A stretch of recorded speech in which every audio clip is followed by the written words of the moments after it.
Good afternoon. My name is Michelle Ashton. I'm the Director of Communications for the Fish and Wildlife Foundation of Florida. And on behalf of our entire board and staff, I want to thank you so much for taking time out of your busy day to join us for a conversation about snook. A couple of quick housekeeping items before we get going. If you could please double check that your mic is muted and remains muted during the duration of our conversation today. The exception will be during the question and answer portion at the end, during which time you can use the raise your hand feature, and I'll ask you to unmute and ask your questions directly to our presenters. Or if you prefer, you can drop your question in the chat and I can ask it for you. That feature is really helpful if you have a question pop up in your head during the conversation. You want to make sure you don't forget it. I'm really excited to be able to introduce our two presenters today. We have Charlie Martin and Mike Allen, both biologists and professors at the University of Florida. We've been fortunate to fund 3 projects now that Charlie and Mike have worked on, in addition to our colleagues at FWC and other partners that I'm sure they'll share more about. That grant funding has come via our Protect Florida Springs grant plate and has totaled over $107,000. So thank you to all the people out there who have our Protect Florida Springs plate. You're helping to fund these kind of studies. Charlie, I'm going to hand it over to you to tell us a little bit more about your work. Okay, thank you so much. Let me share my screen here. So I have about a 15-minute talk, 20-minute talk, and then I'll be happy to continue the discussion. So I want to start by acknowledging our collaborators on this project, especially those folks at the Florida Fish and Wildlife Conservation Commission, Caleb and Brian, who work out of Cedar Key, but also Alexis Trotter, Phil Stevens, and Kyle Williams down in St. Pete, who we're working more with, moving into the future down in Crystal River. I'll give you a brief overview of that project at the end. We're also really thankful to have a host of other folks involved, from water management districts and even private companies like Duke Energy. And we're also thankful for the funding from the Foundation for Tags for this project. As you'll see, without that funding, we would not have been able to keep this project going for the last few years. So the evidence has been building for quite some time, and it's becoming increasingly clear that climate change is being driven by anthropogenic activity. For example, 20 warmest years on record have occurred in the last 22 years. We know that carbon dioxide is higher than ever measured at 415.2 parts per million in Hawaii. It's been measured since the late 50s, and it's been increasing. Arctic ice coverage, shown here for the month of February since 1990, has decreased over time. And a study published last year indicated that can affect currents like gyres due to the ice melt. And we also know that natural disasters are increasing. For example, the frequency of high intensity hurricanes that are stage 4 and 5 has increased over the last 30 years. And wildfires, heat waves, and floods are also very common examples. And these changing conditions can affect public health, from direct heat-related exposure deaths, which are on the rise in cities and among the elderly, but also concerns about air quality and pollution, crop production, infectious disease, all those sort of things. And finally, there are implications for conservation. And some scientists have suggested that we're in the middle of a mass extinction event right now, and the average size of vertebrate animals and populations, for example, has declined by 60% since 1970. We also know that, of course, temperatures are changing. These plots show that over time, the annual global mean temperature is going up from the long-term average. And also this is happening throughout most of the United States. And these climate impacts can affect us here locally. And so the area I'm going to be talking about today is Florida's Nature Coast, which spans from Wakulla to Hernando County. Along the Gulf Coast, right here in the middle, is Cedar Key. This area is directly tied to natural resources. Jobs in the region, for example, 13% compared to 1% statewide. And a lot of jobs are based on the wood industry, like pulp and paper. And so management of natural resources is really vital to this region. And a changing climate can have both ecological and economic effects here locally. We see these effects of climate locally in several different ways. This is sea level. Cedar Key has some of the earliest sea level data in the whole country. You can see we're missing a few years back in the 1930s, but you do see that steady increase in sea level over time. But I do want to point out is that in the last 20 years, if we look at that in detail, you can see that it's a much more dramatic increase in sea level, and that deviates from that long-term average of about 1.8 millimeter per year, and it's more like about 8 millimeters per year, which rivals some of the highest sea level rise documented in places like Louisiana, where subsidence is also occurring in addition to rising sea levels. And here in Cedar Key, temperature has also been increasing for quite some time, certainly more dramatic in the last 20 years. This is from the NOAA station in Cedar Key. It shows that minimum temperature is increasing, and we also have more of those really hot days too. And really from where we're at, all you have to do is look out the window, and you can see many tropically associated species that have expanded their distributions into this area. Historically, Cedar Key has been on the edge of the tropical and subtropical zones. Here in the Big Bend region of Florida, on the Gulf Coast, we now have both red and black mangroves that are quite at home, and they have been for the past few decades. And when it comes to keeping up with the changes that are occurring in response to climate change, one of the best tools that we have at our disposal is some of the state agency monitoring programs. This one is the Florida Fish and Wildlife Conservation Commission's Fish and Wildlife Research Institute Fisheries Independent Monitoring Program. They have 7 labs all around the state where they collect water quality and fish abundance information. And they do that using a variety of different gears. They do this in a random stratified design, as you see on the right for Cedar Key. So they collect fish and environmental variables using these huge haul seines, 600-foot haul seines, 70-foot seines, and also otter trawls. And Cedar Key, they started doing this in 1996. And one of the best things about this is that it's been consistent over time, and they've really only missed a few months right at the beginning of COVID.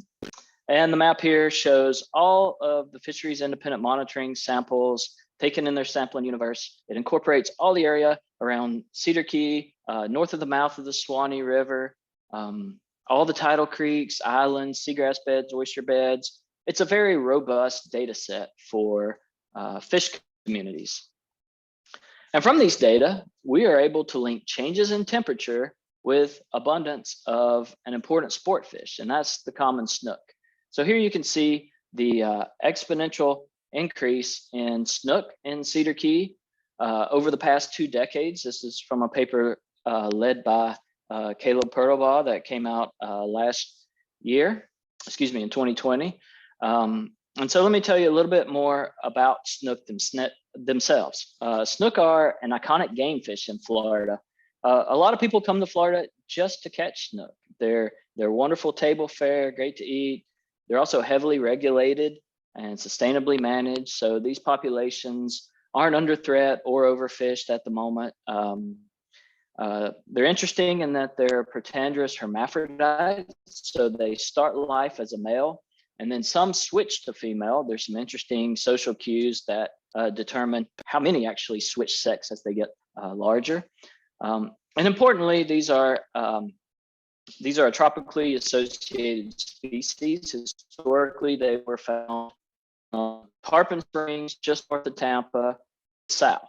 And that's because they start having some negative physiological effects around 12 to 14 C with a mortality around 10C. In Cedar Key, those temperatures still do occur occasionally, although not as frequent as in the past. And that's shown here, the number of days under that 12 degrees C that are known to negatively impact snook. We know that's decreased over the past 20 years. And that, we believe, historically limited their range and kept them out of the Northern Gulf. And so the timeline of snook expansion into this region is also interesting. It gives us some insights into the expansion. On the left here, I have a map of where they've been caught in that fisheries independent monitoring program. And then on the right is the size frequency. So percent frequency is on the y-axis and size in millimeters is on the x-axis. So you think it goes from 0 to, say, a meter, so the size of a meter stick. From 1997 to 2006, there was only one snook caught. It was a really large individual.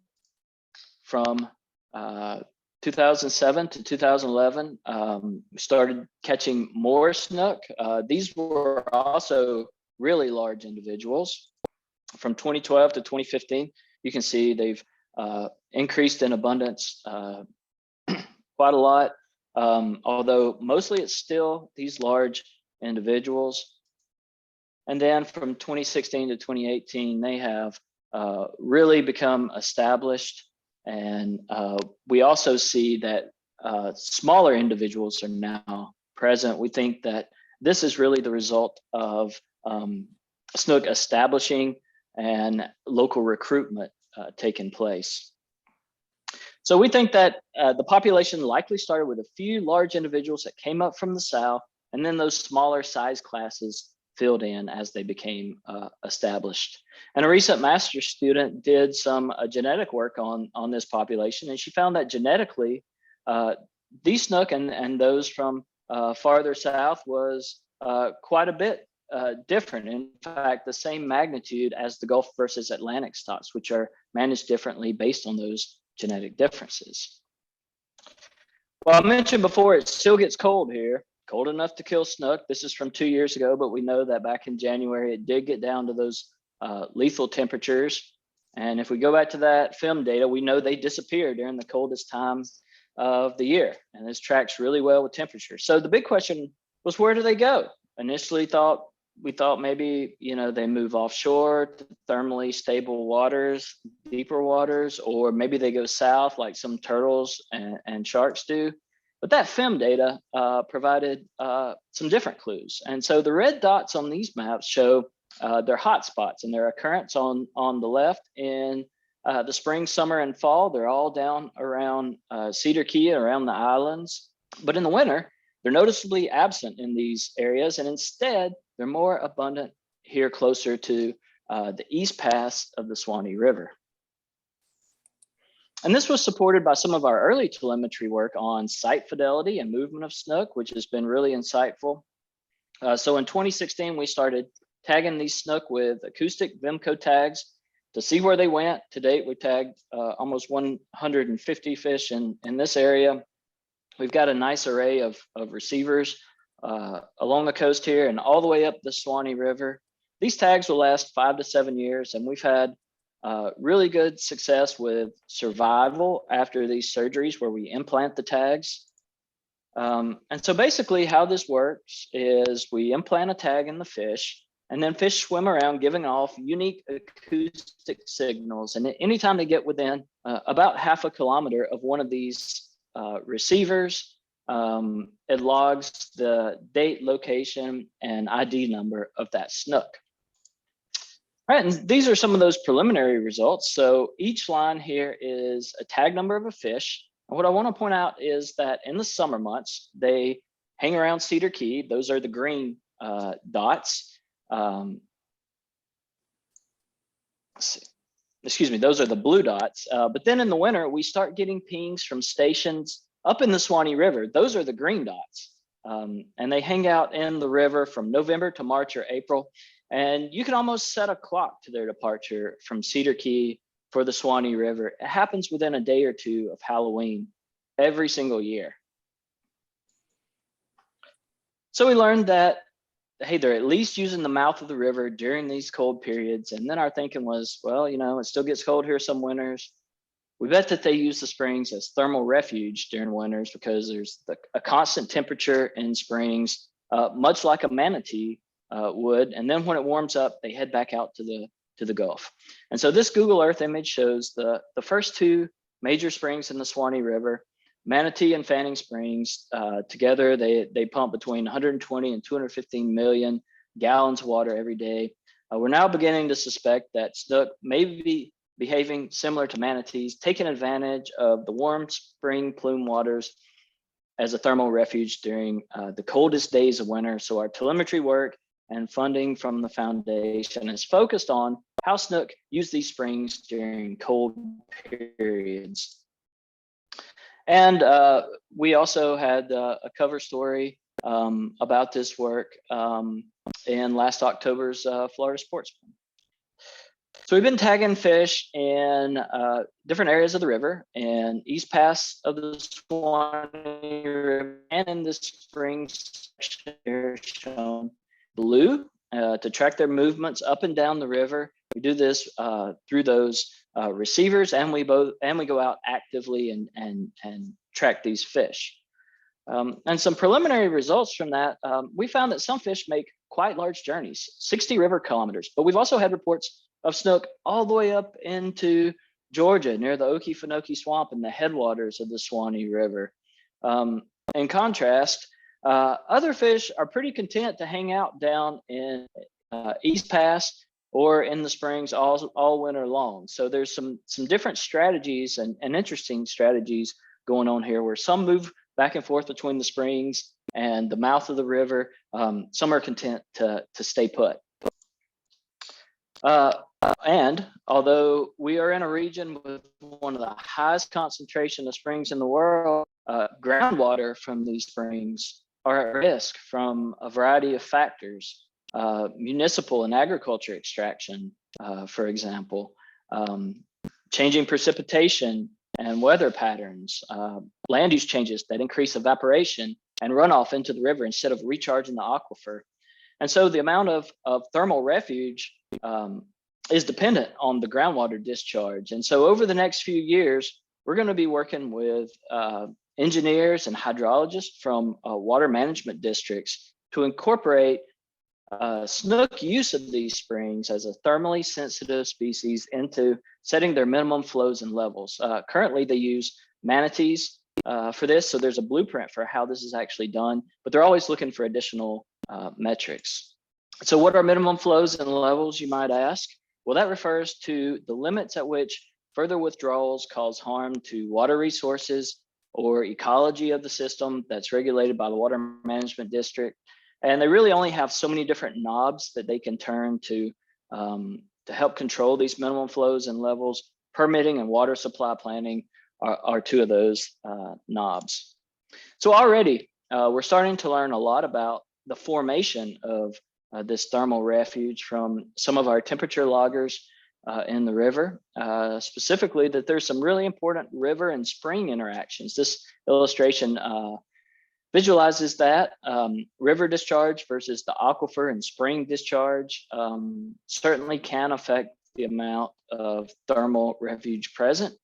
For example, during a normal to low river discharge combined with a high springs discharge, you get a plume structure that resembles the figure on the left, while high river discharge combined with low to moderate springs discharge may cause what they call brownout conditions and resemble the situation here on the right. So moving forward, we're starting to get a better three-dimensional volume estimate of spring flow. And you can imagine the exponentially greater amount of potential thermal refuge for in the scenario on the left compared to the one on the right. And during a strong cold front, that spatial difference could be vital for cold sensitive animals like these snook. And it illustrates the importance of managing these minimum flows and levels. So we've been talking about the large spatial expanse of the Suwannee River, 60 to 80 river kilometers, but I wanted to mention some of the work that we're doing with a private company, Duke Energy Crystal River Facility. In comparison, this outflow canal from the old cooling towers. It's only 2 to 3 miles long. So it's a great opportunity to identify what are those temperature triggers that make fish come in for refuge and then leave. We tagged 20 fish here last winter. This graph shows temperature over time and the lines. And so you can see that as these cold fronts come through, every time a cold front comes in, there's an increase in tagged fish use of this outflow canal. And so there's a pretty clear link between temperature and canal use.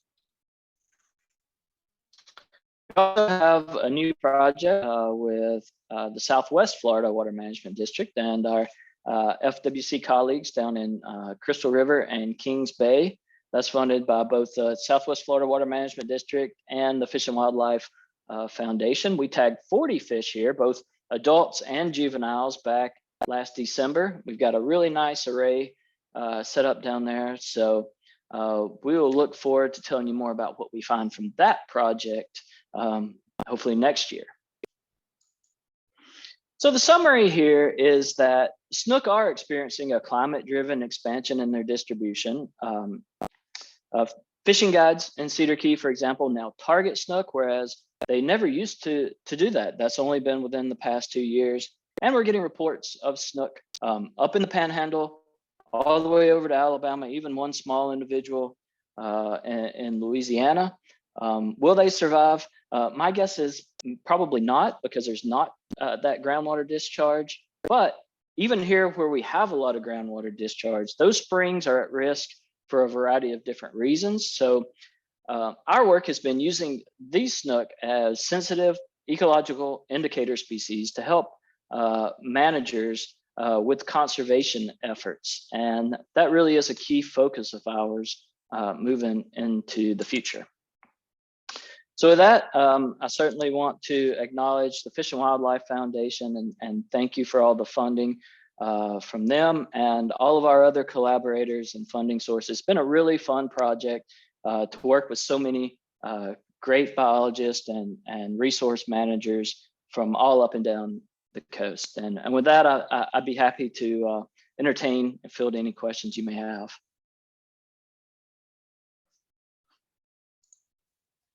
Thanks so much, Charlie. Mike, did you just want to add anything before we start taking questions?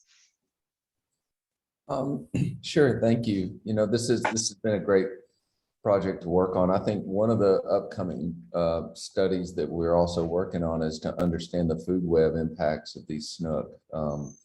It's great that we have another sport fish in the region. I think most anglers are happy about this, but snook diets do contain things like spotted sea trout and sand sea trout.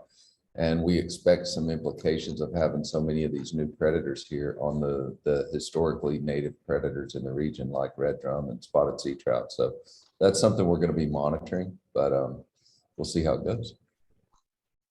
Thanks, Michelle. Yeah, great. So guys, this is prime opportunity. If you have any questions, we're getting some people in the chat saying it was a very interesting presentation, and thank you everyone for your feedback. I am going to share really quickly a link that will be in the chat for everyone, and we can send it out via email if you prefer. If you can give us your feedback, it's a quick 2-minute survey. I think it's even less than 2 minutes, honestly, just on ways we can improve, topics you'd like to hear about in the future.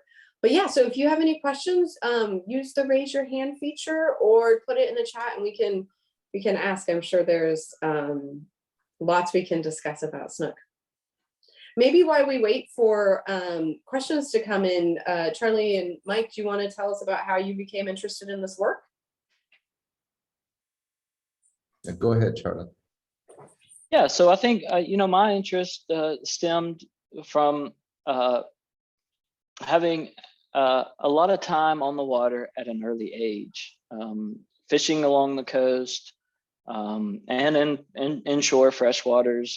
That really stimulated an interest in conservation of natural resources. And for me, it was the ecology, how everything fits together. And so that's really what drove my interest from an early age. And I think it's really important to engage all of our youth on those same sort of things. Great. It looks like we have, yeah, if you want to go ahead and unmute yourself and ask the question, and then it looks like we have some coming in via chat as well. Hi, Charles Rosen from Miami.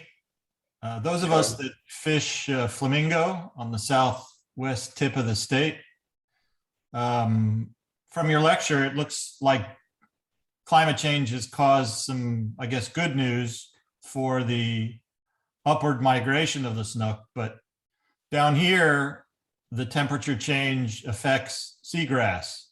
Mhm. And fishing flamingo, the snook has been good, but I'm wondering, with continued climate change, is that going to affect the growth of seagrass and therefore the population of snook? Is it going to fall, even though right now it's good? From your lecture, it seems like there's a lot of good news, but everybody used to say, at least in the past few years, that this climate change is ill affecting flamingo, Florida Bay, et cetera. What are your thoughts? Well, first, I think there's a lot of things that affect seagrass. Water quality is a big one. When we know Thalassia and other seagrasses, Syringodium, Haliduli, shoalgrass, they're present all the way down to Mexico. So, in terms of that thermal tolerance, I think seagrasses are tolerant physiologically to some of the heat, but there's a lot of other things going on too.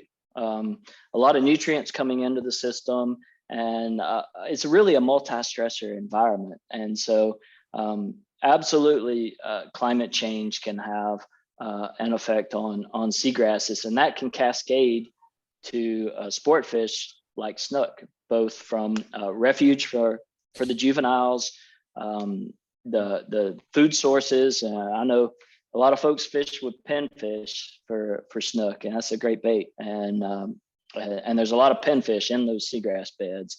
So that would be my answer, is that it's not just temperature, but there's a lot of other things going on too. Maybe Mike has other things to add.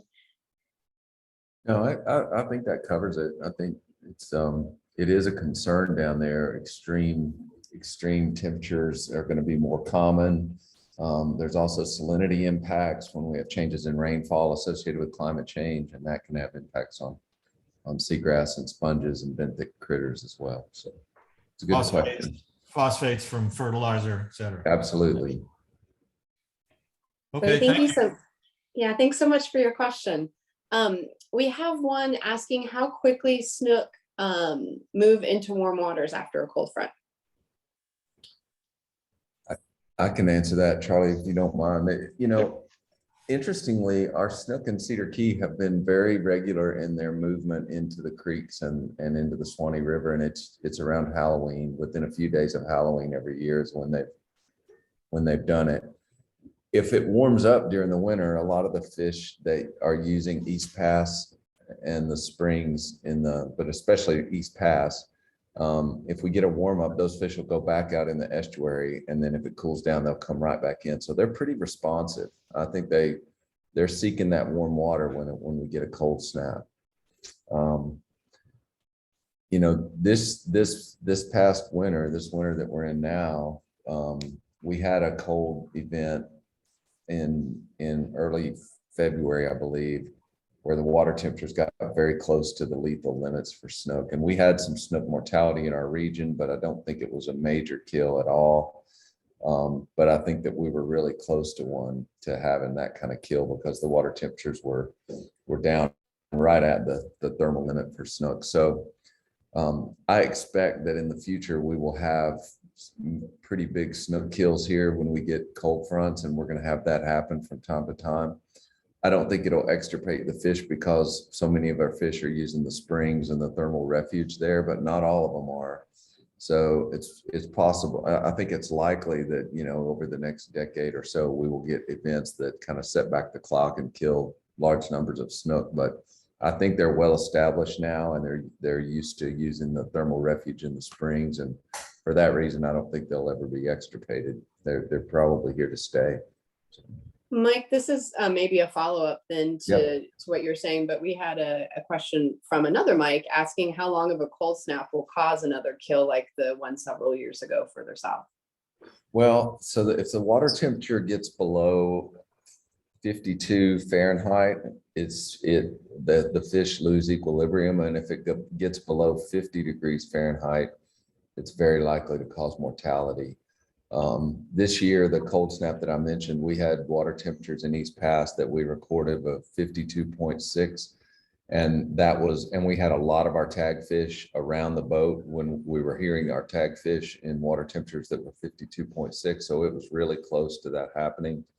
I think what will cause the kill is when we get a cold front, it cools the water off, and then we get another one right behind it. That's one of the really cold events. And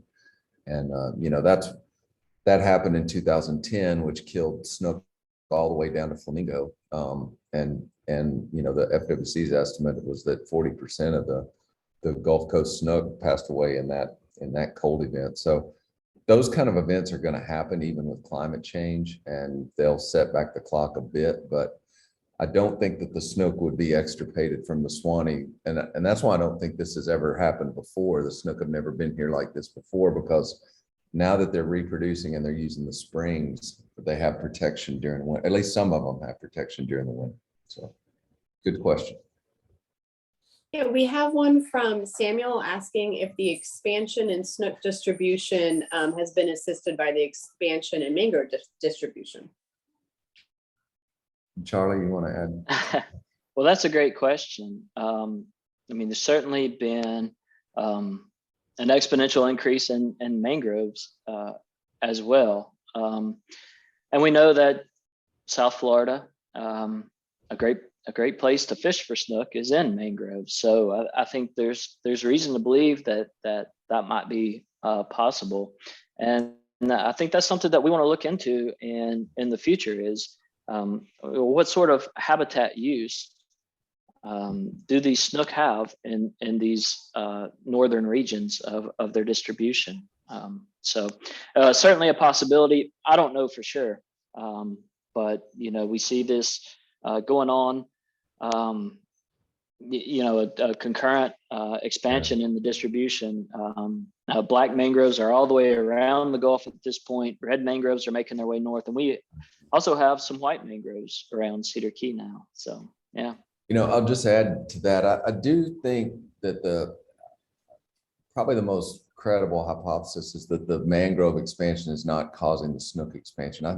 The snook obviously use mangrove habitats, but our tagging data and the fishing guide reports, snook are using all of our habitats. They're using oyster reefs and salt marsh habitats and even some seagrass habitats. So I think the expansion is not a cause and effect. It's just that these more tropical species are moving northward in general. Great, thanks guys. We got a question asking if a similar migration of snook is occurring on the southwest coast. Yeah, so it's interesting. This same sort of expansion has been documented on the Texas coast. The fish are expanding their distribution to the north in Texas. And there was a paper published last year showing expansion on the east coast of Florida as well, all the way up into South Carolina. We get reports, of snook.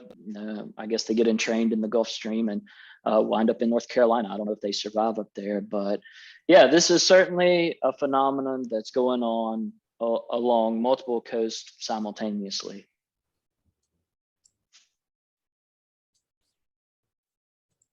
Great questions, everyone. We have a question from Tom that's asking about if you're looking at the diet of snook found upstream.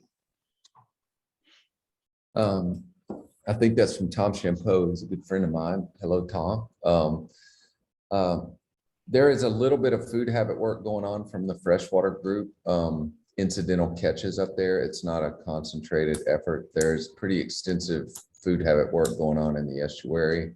But there's also been a lot of work, as you're aware, on snook diets in freshwater systems throughout Florida. And, they are really general predators. They're going to eat the fish and invertebrates that are available to eat. But we don't actively have a project doing diets in the freshwater right now. It's just incidental catches. We take a few diets, and FWC does as well.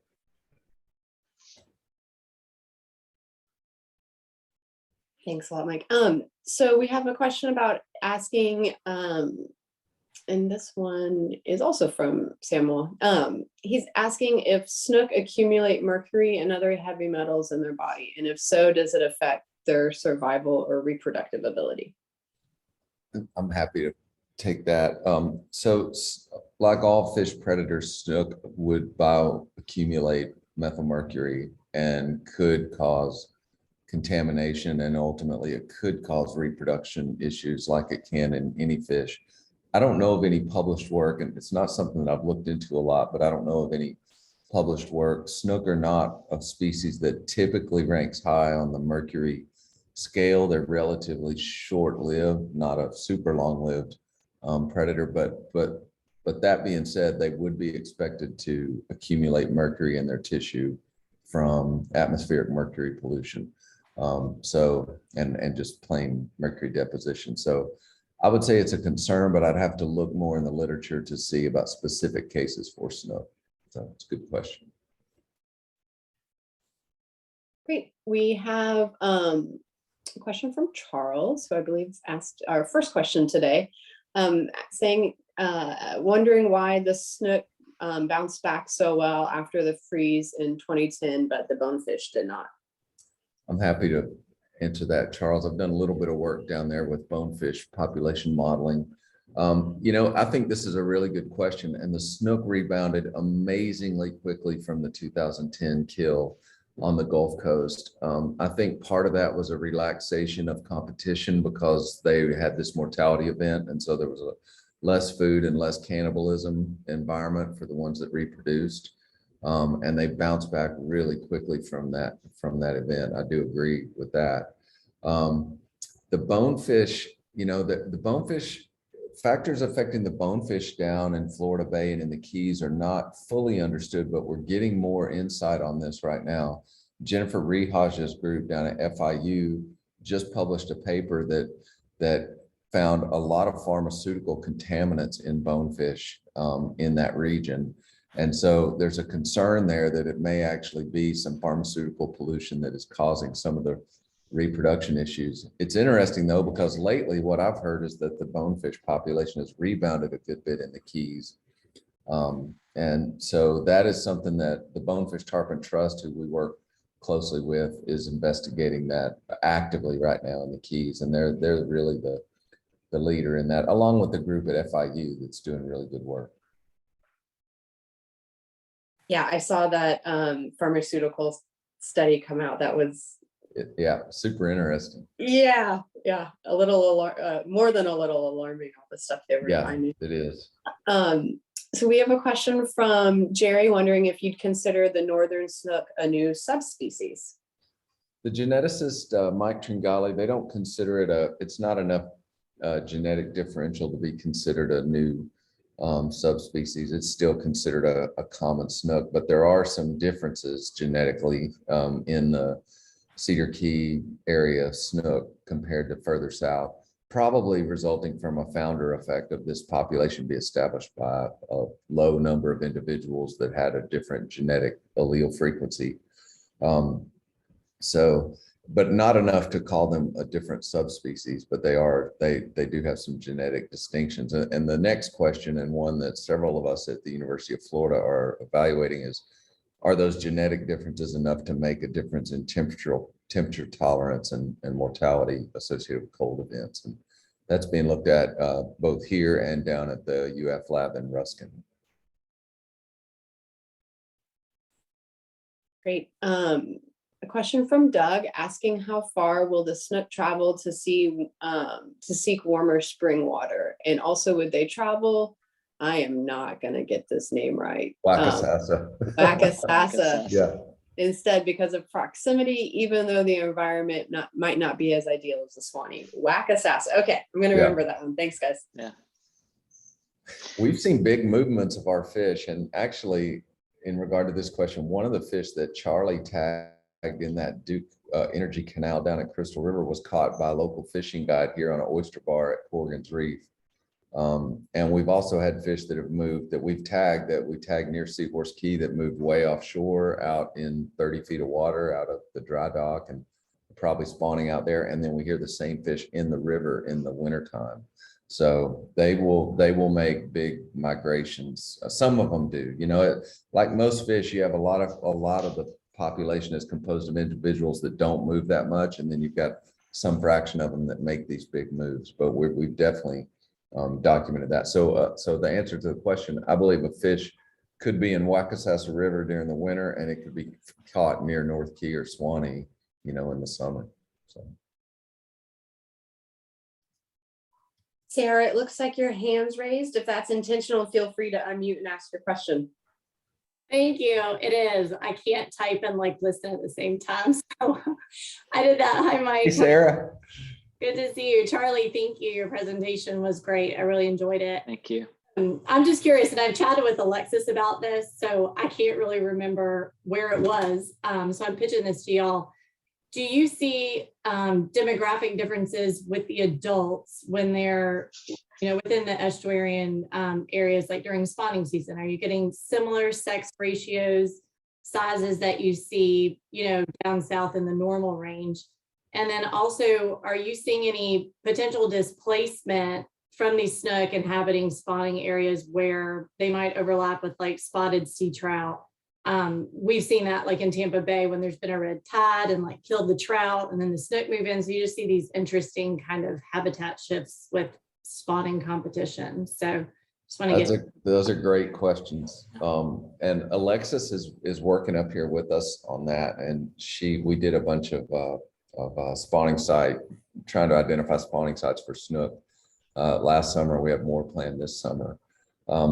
I think it's highly likely. I mean, these snook are using the channels around Cedar Key, I think a lot like the channels they would use in Tampa Bay or Passes on the East Coast during the full moon phase. They're in large aggregations out in these channels, and they're actively spawning.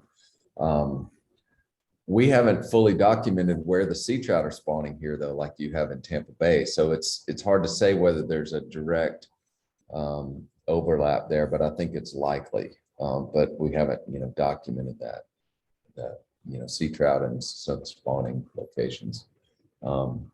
As far as sex ratio and size, I mean, in general, what us and the FWC has found is that our snook here tend to be, there's a lot of large fish in Cedar Key. They have really high condition relative to the average for Florida. They tend to, I think there's a lot of prey here, and we have these big spawning aggregations of adults that are, up to 30 feet deep, 15 miles offshore, that are in these aggregations on wrecks, as well as in the channel. So it's a lot of large fish. And in those schools, even with scuba diving and stuff, we don't see the smaller fish, but they catch them in the FIM program in the estuary, nearby. So good questions. thank you. It'll be a lot of fun to see where all this goes. And like you mentioned, the trophic dynamic shifts and all the domino effects of these sorts of things. So thank you. Yeah, absolutely. Thanks, Sarah. Thanks, Sarah, for your question. We had one come in from Charles. Charles, you're asking some great questions. In areas like Florida Bay, where snook and redfish are often seen on the same flat, which one is the dominant predator? i.e., do snook eat more redfish or vice versa? Also, which one do porpoise prefer to eat if that's known? Well, Go ahead, I guess I can make a stab at that, and then you can fill in the gaps for me, Mike. But I don't think we really know about snook and redfish and how much they eat, and which one eats more than the other. Nor do we really know about marine mammals, dolphins, porpoises, and which ones they prefer.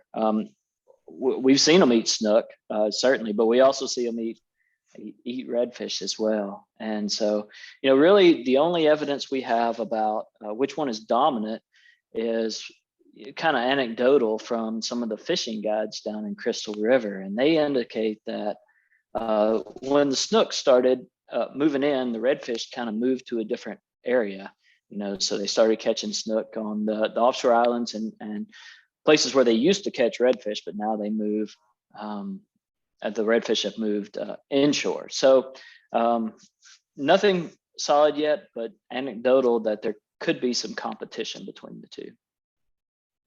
Yeah, I don't have anything to add to that. I was going to say the same thing about the guides, anecdotal information, but it's a really good question.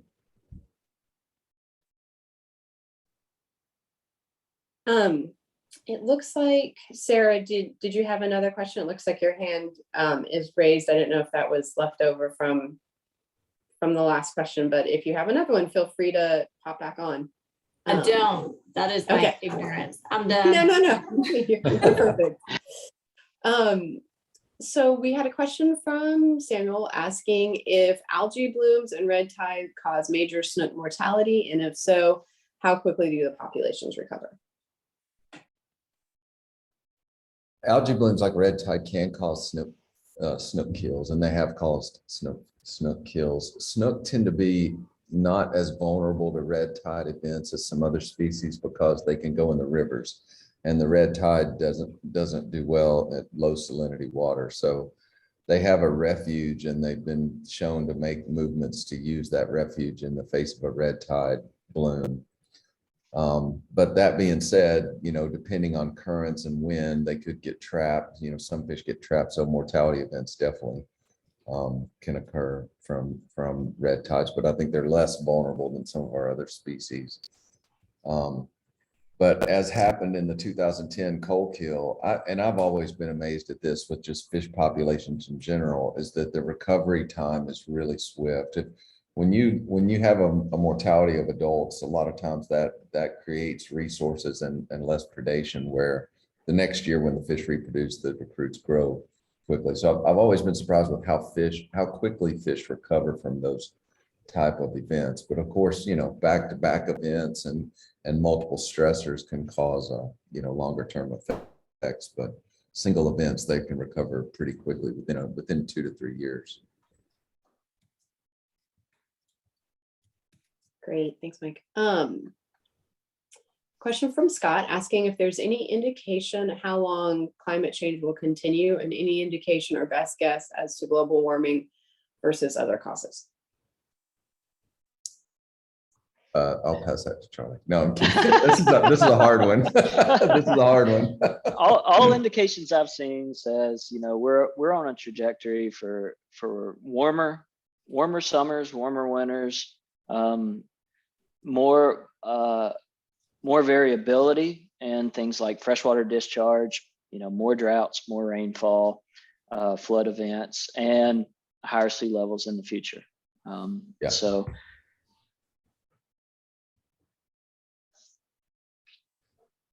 getting sharked. Charles asked about getting sharked.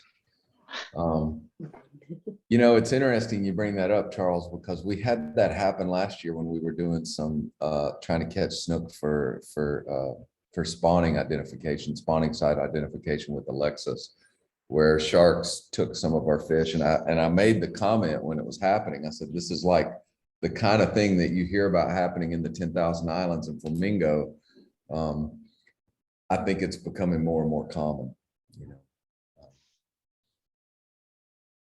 So it looks like he's asking if you guys have any suggestions about time release of fish and avoiding that type mortality.